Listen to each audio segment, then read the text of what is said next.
Mais depuis que j'ai fait ce film, j'ai pu lire d'autres livres de Murakami.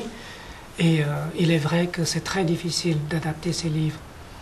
Parce que si on s'en tient aux événements, on ferait de très mauvais films. Il faut vraiment trouver un style, une manière, quelque chose pour révéler ce qu'il y a entre les histoires, entre les pages, voilà, entre dans ce que les personnages ne disent pas, voilà. Il y a vraiment quelque chose il y a des secrets profonds dans les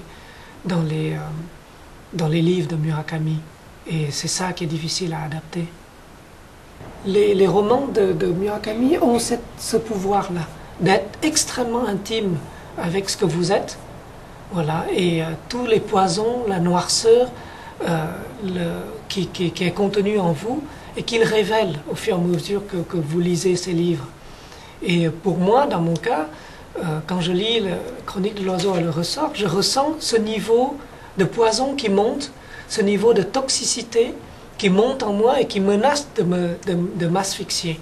Voilà. Et ces choses-là, c'est difficile à trouver une écriture au cinéma pour le rendre sensible. Quand vous adaptez une histoire, c'est pas parce que c'est une bonne histoire. Vous devez aussi adapter tous les effets secondaires qui provoquent en vous, toutes les ramifications poétiques que l'histoire suggère, que le roman suggère. Et ces ramifications poétiques viennent très souvent, non pas de l'histoire, mais de la manière de l'écrivain, de son style qui suggère tout ça, qui vous donne tout ça. Voilà. Et c'est ça la grande difficulté d'adapter un livre. C'est la première fois que je le fais et j'en ai tiré d'énormes leçons.